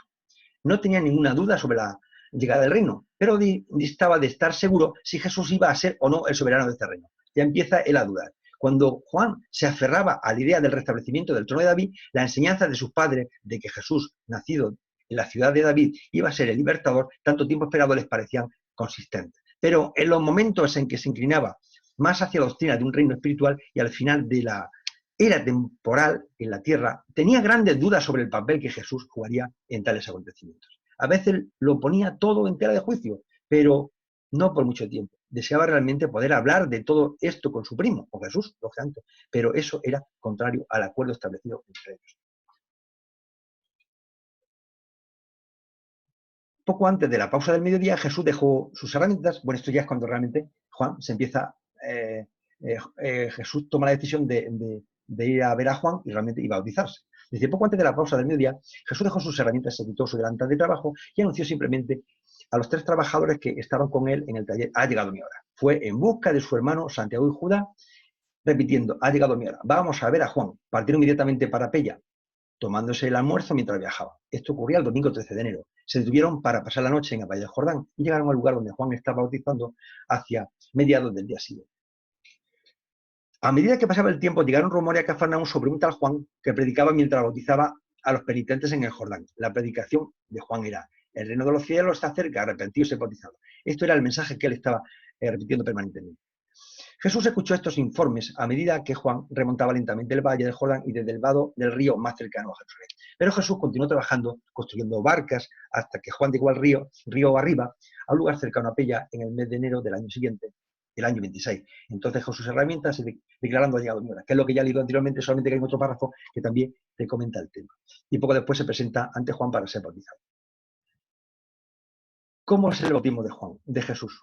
Dice, como estaba absorto en los detalles de bautizar rápidamente a un número tan elevado de conversos, estaba Juan bautizando en ese momento, Juan no levantó los ojos para ver a Jesús, hasta que el Hijo del Hombre no estuvo delante de él. Cuando Juan reconoció a Jesús, interrumpió la ceremonia unos momentos mientras saludaba a su primo carnal y le preguntaba, pero, ¿por qué bajas hasta el agua para saludarme? Jesús respondió, para someterme a tu bautismo. Y Juan replicó, pero soy yo quien necesita ser bautizado por ti. ¿Por qué vienes hasta mí? Y Jesús le susurró a Juan, sé indulgente conmigo ahora, pues conviene que demos este ejemplo a mis hermanos que están aquí conmigo y para que la gente pueda saber que ha llegado mi hora. Realmente, la imagen es, bueno, lo hemos visto en muchas películas y lo hemos visto en muchos lugares, pero imagino que es un bautismo por inmersión, que es el que actualmente se sigue haciendo en muchos lugares y que realmente fue el tema, pues se ponía en la cola como otros más y realmente fue bautizado. Realmente he puesto un mapita para que sepáis dónde fue. El lugar del bautismo está marcado en la parte de una flechita de arriba y realmente durante mucho tiempo se creía que el bautismo de Juan que se hizo a Jesús fue en otra zona, justo al final del río. Pero bueno, estos son datos un poco históricos, un poco por conocimiento un poco de la materia. Dice, la voz de Jesús tenía un tono firme y terminante. Juan temblaba de emoción al prepararse para bautizar a Jesús de Nazaret en el Jordán a mediodía del lunes 14 de enero del año 26. Así fue como Juan bautizó a Jesús y a sus 2 hermanos, Santiago y Judá. Y cuando Juan hubo bautizado a los 3, despidió a los demás hasta el día siguiente, anunciando que reanudaría el bautismo al mediodía. Mientras la gente se marchaba, los 4 hombres que aún permanecían en el agua oyeron un sonido extraño. Y a esto seguido se produjo una aparición durante un instante inmediatamente por encima de las cabezas de Jesús y oyeron una voz que decía, este es mi hijo amado, en quien me siento muy complacido. Un gran cambio se produjo en el semblante de Jesús. Salió del agua en silencio y se despidió de ellos, dirigiéndose hacia las colinas del este. Nadie lo volvió a ver durante 40 días. Bueno, para que veamos un poco en el tiempo cómo se producen los hechos, realmente cuando el bautismo de Juan a Jesús se produce el 14 de enero del año 26. Jesús en ese momento tiene 32 años. Es un poco, lo demás ya lo hemos estado viendo. Para que vayamos viendo las edades que va teniendo Jesús y Juan. Acordaros que Juan siempre tiene 5 meses más que Jesús. Bien, cuando le preguntan a Juan, lógicamente, le preguntan varias veces, pero una de las veces para los sacerdotes y los fariseos le preguntan a ver realmente quién es él. Porque es que realmente él no sabe muy bien quién es.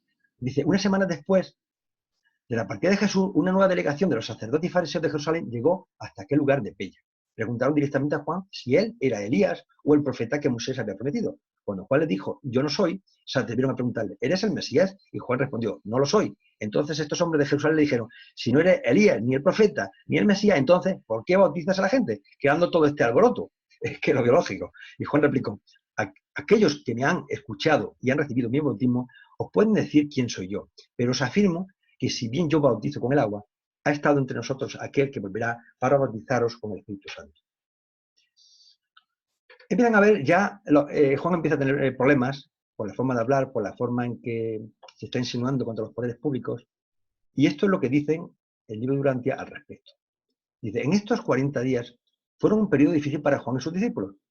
¿Cuáles iban a ser las relaciones entre Juan y Jesús? Se planteaban cientos de interrogantes. La política y las preferencias egoístas empezaron a hacer su aparición.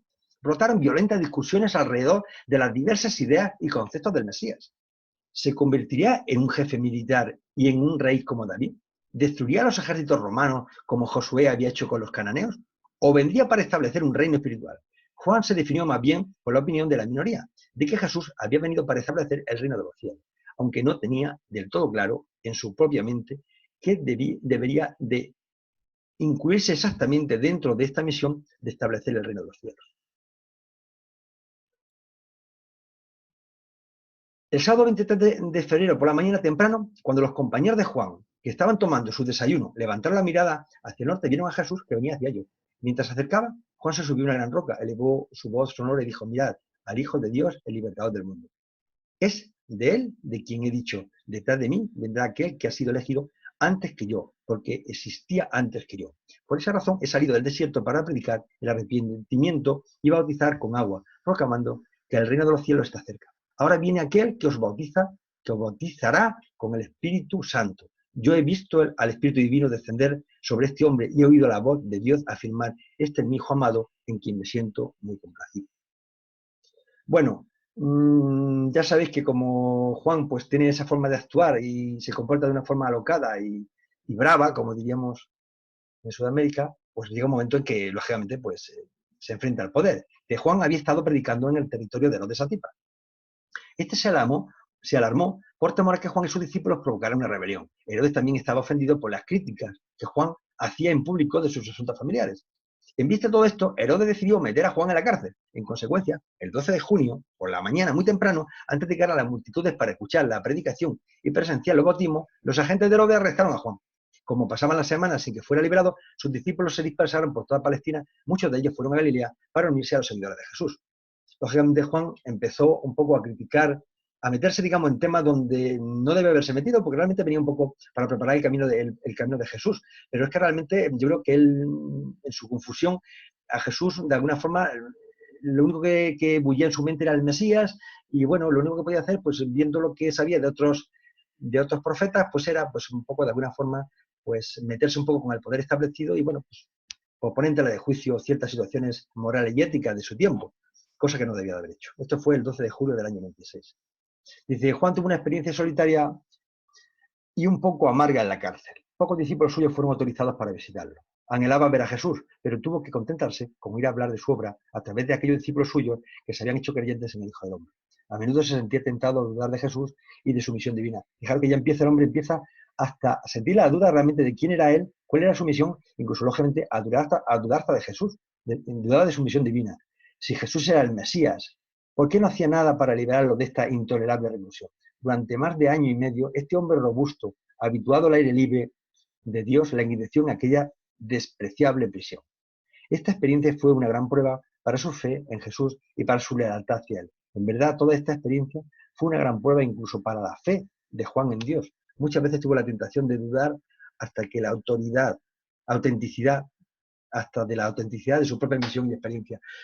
Yo cuando leí este tema realmente me impresionó, porque fijaros, un año y medio que te meten en unos calabozos inmundos, que realmente te dan de comer restos y cosas que tiran a los animales, a oscuras, sin higiene, prácticamente, por decir apañagua, pero sería agua sucia y lo demás lo que le echaran. Es que, lógicamente, en ese momento uno duda uno de todo. Dudaba de él, de su mensaje, de Jesús, vamos, yo creo que perdía hasta la fe. Yo estoy convencido que si este hombre, en ese momento, en esa soledad, en ese dolor, mantuvo la fe, de luego, creo que fue una persona súper excepcional, porque yo creo que eso no es habitual, ni la mayoría de las personas tendríamos la capacidad de aguantar, digamos, una situación realmente tan dolorosa como la que él pasó. Bueno, Fijaros lo que dice con respecto al destino de Juan. Dice, estos discípulos se quedaron tan sorprendidos con la declaración de Juan de que se marcharon en silencio. Juan también estaba muy agitado, pues parecía que acababa de pronunciar una profecía. Pero nunca más dudó por completo de la misión y de la divinidad de Jesús. Pero fue una dolorosa desilusión para Juan el que Jesús no le enviara ningún mensaje, no viniera a verlo y no utilizara ninguno de sus grandes poderes para liberarlo de la cárcel. Pero Jesús estaba al corriente de todo ello. Quería mucho a Juan, pero ahora que estaba enterado de su naturaleza divina, lo deja subrayado porque Jesús en un momento recordó, o alguien le dijo, le chivó, que sería uno del consejo asesor Durantia, que es con lo que empezamos al principio. Entonces, cuando se dio cuenta realmente de la gran personalidad que iba a ser, de alguna forma se tranquilizó. Dice, sabiendo plenamente las grandes cosas que se preparaban para Juan cuando partiera de este mundo, y sabiendo también que la obra de Juan en la tierra había terminado. Se contuvo para no intervenir en el desarrollo natural de la carrera de este gran predicador y profeta. En ese momento, Jesús se dio cuenta realmente del destino de esta persona. Por lo cual, por eso, siempre desde que empecé al principio, es que el destino de Juan está muy marcado. Es decir, de alguna forma está tan marcado que yo no sé si se podía salir del guión en algún momento. Bueno, vamos a hablar ya de la muerte de Juan. Dice, en el transcurso de la festividad y diversiones de la velada, Herodías presentó a su hija para que bailara antes de comenzar. Herodes quedó muy complacido con la actuación de la doncella y llamándola ante él le dijo, eres encantadora, estoy muy contento contigo. Pídeme en mi cumpleaños todo lo que desees y yo te lo daré, aunque sea la mitad de mi reino. Cuando Herodes dijo esto, se encontraba bajo la influencia de todo lo que había bebido. La joven se retiró y le preguntó a su madre qué debía pedirle a Herodes. Herodías le dijo, ve a Herodes y pídele la cabeza de Juan, el Bautista. La joven regresó a la mesa del banquete y le dijo a Herodes, te pido que me des inmediatamente la cabeza de Juan, el Bautista, en una bandeja. Fijaos que Herodes realmente era una persona muy cobarde y además muy supersticiosa. Es decir, tenía a Juan metió en prisión y él esperaría que se muriera allí. Pero vamos, yo creo que Herodes por sí mismo era tan supersticioso que jamás hubiera matado a Juan el Bautista, porque le tenía miedo. Pensaba que era algún profeta o una reencarnación de Elías. No sé lo que pensaría, pero realmente no se hubiera atrevido. Realmente la que fue la instigadora de esta fue Herodías, que fue la que convenció a este hombre, bueno, a través de la promesa que le hizo, de que cortara la cabeza. Si encima, además, él estaba medio ebrio, en una fiesta que estaba celebrando el cumpleaños, pues lógicamente pues dio carta blanca y pasó lo que pasó. Juan el Bautista fue ejecutado por orden de Herodes Antipas, la noche del 10 de enero del año 28. Al día siguiente, algunos discípulos de Juan, que habían ido a Macaerus, que es la fortaleza, oyeron hablar de su ejecución, se presentaron ante Herodes y solicitaron su cuerpo, que colocaron en un sepulcro y lo enterraron más tarde en Sebaste, la patria de Abner. Al día siguiente, 12 de enero, partieron hacia el norte en dirección al campamento de los apóstoles de Juan y de Jesús, cerca de Pella, y contaron a Jesús la muerte de Juan. Cuando Jesús escuchó su informe, despidió a la multitud, convocó a los 24 y les dijo, Juan ha muerto, Herodes lo ha hecho decapitar. Esta noche, reuníos en consejo y arreglad vuestros asuntos convenientemente. Ya no habrá más dilaciones. Ha llegado la hora de proclamar el reino abiertamente y con poder. Mañana iremos a Galilea. Os he señalado aquí en el mapita este, el marca es Sebasté. Aquí está que es donde enterraron a Juan, según la información que nos dan en el libro de Durantia, ¿de acuerdo? Bien, una visión global desde que nace Juan hasta que muere. Juan nace el 25 de marzo, ¿de acuerdo? Del año 7. Su padre muere en el año 12, cuando él tiene 18 años. Isabel, su madre, muere el 17 de agosto, cuando él tiene 28 años. Y Juan muere el 10 de enero del año 28. Juan tenía 34 años cuando murió. Realmente murió 2 años antes que Jesús, pero realmente murió bastante joven. Bien, fijaros que las cosas luego se empiezan a complicar. Dice, la primera gran división estaba a punto de producirse. El día anterior, Juan había dicho explícitamente a Andrés y a Esdras que Jesús era el libertador. Andrés decidió seguir a Jesús, pero Esdras rechazó el apacible carpintero de Nazaret, proclamando a sus asociados, el profeta Daniel afirma que el Hijo del Hombre vendrá con las nubes del cielo, lleno de poder y de gran gloria. Este carpintero galileo, este constructor de barcas de Cafarnaúm, no puede ser el libertador. Un don semejante de Dios puede salir de Nazaret. Este Jesús es un pariente de Juan y nuestro maestro se ha dejado engañar por la gran bondad de su corazón. Mantengámonos apartados de este falso Mesías. Cuando Juan le regañó por estas declaraciones, Esdras se retiró llevándose a muchos discípulos y se dirigió apresuradamente hacia el sur. Este grupo continuó bautizando en nombre de Juan y fundó finalmente una secta con aquellos que creían en Juan, pero rehusaban aceptar a Jesús. Un resto de este grupo aún sobrevive en Mesopotamia en la actualidad. Mira, aquí tiene información. Mesopotamia es una región que está en el Oriente Medio, está entre los ríos Tigris y Éufrates, ¿de acuerdo? Que está aquí pintado, ¿de acuerdo? Que corresponde en la mayor parte con Irak actualmente. Bueno, pues en esta zona existe un grupo que se llaman los mandeos, ¿de acuerdo? Y esos son a los que se está refiriendo. Los mandeos fueron unos gnósticos del siglo I que se originaron a las orillas del río Jordán. Defendían que el alma del hombre será liberada finalmente de la cárcel del cuerpo, de los ataques del demonio por un redentor llamado Manda de Hayé, personificación de la ciencia de la vida que venció a los poderes del mal cuando vivió en la tierra, desde el periodo bizantino. Los mandeos han mantenido una actitud de hostilidad hacia el cristianismo, considerando a Jesús un falso Mesías. En cambio, veneraban a Juan Bautista, poniendo especial énfasis en la importancia de repetir frecuentemente el bautismo con ritos de purificación.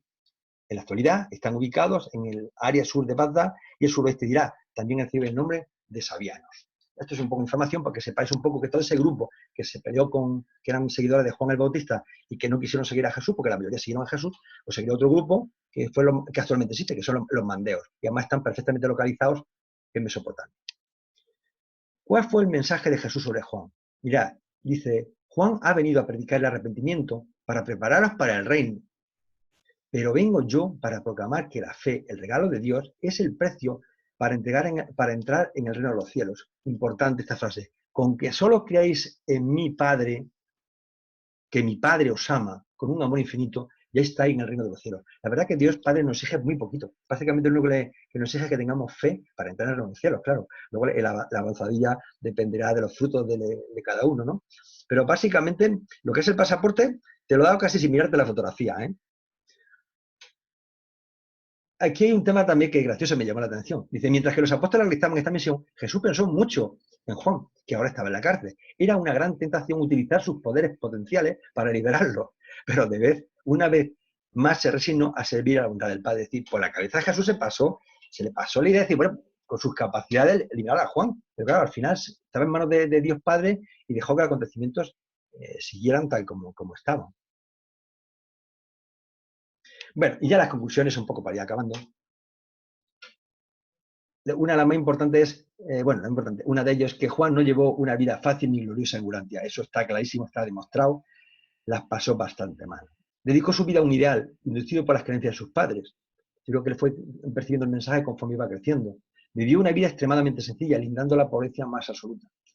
Aglutinó a un gran número de seguidores de Jesús. Eso hay que reconocerlo, que realmente preparó el camino, porque hubo muchos seguidores de Juan que luego siguieron a Jesús y de alguna forma fue allanando el camino. Amó a Jesús, era su primo y además lo debía querer con locura, pero no llegó a comprender su maravilloso mensaje en su vida en Urantia. Siempre consideró a Jesús como el Mesías prometido. Realmente para mí creo que es un ejemplo de vida dedicado a un ideal. No se casó ni tuvo hijos, sufrió la prisión y murió de una forma dramática. Y toda la existencia fue una incesante lucha interior entre la fe y su destino. Realmente fue un hombre de bastante fe porque con todo lo que pasó y con todas las decepciones, desde luego debía tener una fe de caballo y luego aceptar un destino que ni él mismo comprendió. Como conclusiones finales, yo comentaría que Juan el Bautista pues, debe ser admirado como un ser humano realmente excepcional. Y de hecho, mirad el puesto que está ocupando actualmente. Era excepcional, eso está clarísimo. Es realmente una incógnita en el plan de Miguel. Yo realmente la figura de Juan el Bautista, créeme que no la llego a entender mucho. Pero realmente ahí está. Y debió de ser súper necesaria cuando Miguel pensó en él. Y lo que sí entiendo es que no se debiera ser considerado como una personalidad a la que debemos manifestar un culto inapropiado. Como intermediador ante el soberano del universo local. Nuestro Miguel de Nevadón. Pienso que él hizo su labor, una labor muy especial, pero en el fondo realmente yo creo, si no estoy equivocado, que realmente es un hijo de nuestro padre Miguel, pero igual al mismo nivel que nosotros. Solamente con un... Bueno, aquí hay unas conclusiones que es por acabar, ya digo. El primer siglo después de Cristo, como instructor religioso, Jesús de Nazaret partió del culto que había establecido Juan el Bautista y se alejó tanto como pudo de los ayunos y las formas. Aparte de Jesús, Pablo de Tarso y Filón de Alejandría fueron los educadores más grandes de esta era. Sus conceptos de la religión han jugado un papel predominante en la evolución de la fe que lleva el nombre de Cristo. El nuevo mensaje de Jesús sustituyó el antiguo mensaje de Juan el Bautista. Teniendo en cuenta que ya es tarde, aunque me quedan un par de transparencias, pero voy a hacer solamente unos comentarios, y es que hay un momento que los apóstoles, pues de alguna forma, se empiezan a los apóstoles de Jesús de realmente que quién era Juan el Bautista. Dice, esto lo decía Pedro, dice, maestro, ¿cómo es que los escribas dicen que Elías debe venir primero antes de que aparezca el Mesías? Sabiendo que Pedro intentaba evitar mencionar su muerte y resurrección, Jesús respondió, es cierto que Elías viene primero para preparar el camino del Hijo del Hombre, el cual debe sufrir muchas cosas y al final se ha rechazado. Pero te hago saber que Elías ya ha venido y que no lo recibieron, sino que hicieron todo lo que quisieron. Y aquí dice, los 3 apóstoles se dieron cuenta entonces de que se refería a Juan el Bautista como si fuera Elías. Jesús sabía que si insistían en considerarlo como el Mesías, entonces Juan debía de ser el Elías de la profecía, es decir, diciendo, yo no puedo ser el Mesías, porque si fuera yo el Mesías, pues Juan el Bautista sería la reencarnación de Elías. Y ya sabéis que dentro del Consejo Asesor de Urantia, Elías es una personalidad y Juan el Bautista es otra personalidad. ¿De acuerdo? Aquí los reveladores nos dicen una cosa realmente enigmática. Dice, tarde o temprano deberá surgir otro Juan el Bautista más grande que proclamará que el reino de Dios está cerca, que propondrá un retorno al elevado concepto espiritual de Jesús, el cual proclamó que el reino es la voluntad de su Padre Celestial, dominante y trascendente en el corazón del creyente. Y dice, y hará todo esto sin referirse para nada a la iglesia visible en la tierra, ni a la esperada segunda venida de Cristo.